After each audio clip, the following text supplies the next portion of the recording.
we can do this. We're going to segue this perfectly. We're going to go from Detroit, Michigan Yep.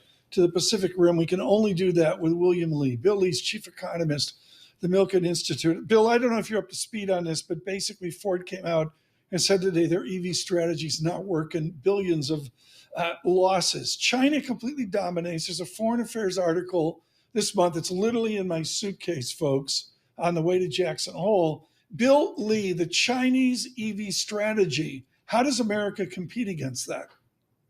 It's going to be really tough, Tom. The Chinese have so dominated in their production of EVs. The state subsidies have made them so good at producing EVs. Their efficiencies are just better than anybody else right now. In fact, that's why you see Elon Musk over there, because he really has taken advantage of not only the state subsidies, but also he's brought his own technology there. So the way you compete, I think, is to sort of join them.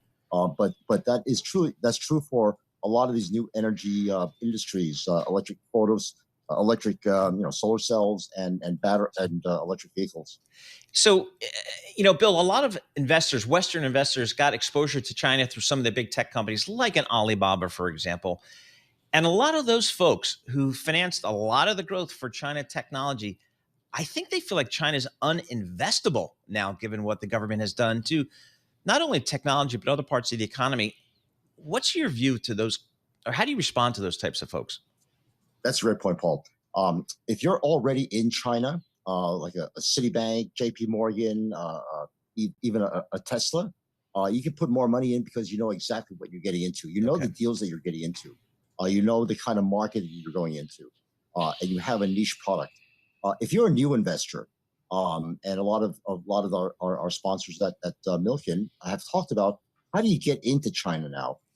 If you're not able to do the due diligence you need to find out exactly what it is that you're getting into, especially a dynamic market like China, where the domestic market itself is not growing as rapidly as you thought it would have just a few years ago. Not only is the demographic situation dismal, but their near-term situation is really a problem because they aren't able to bring the amount of stimulus to aggregate demand that they really need to stimulate the economy and get growth going. Right. And part of that problem is because they're so heavily indebted.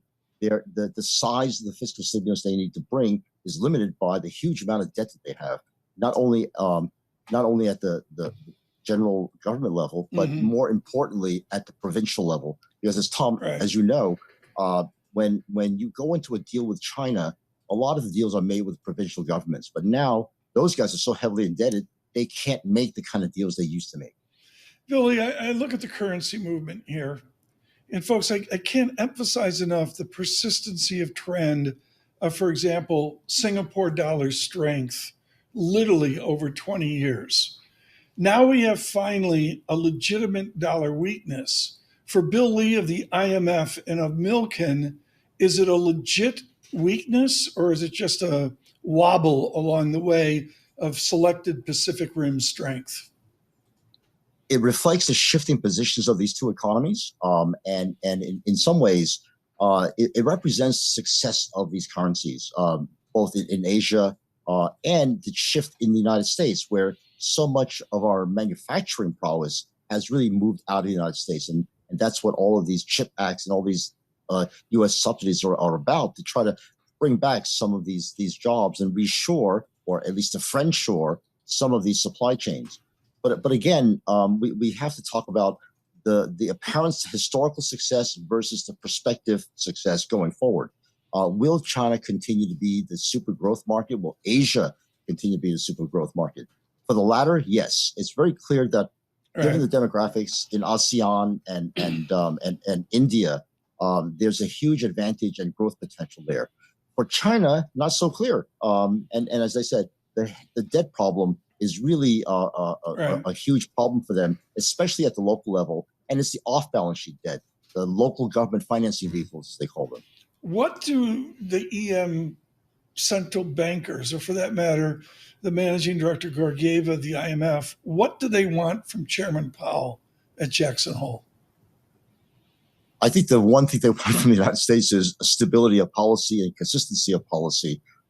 You can't have the kind of database strategy that is so data dependent that you can't say how we're targeting inflation.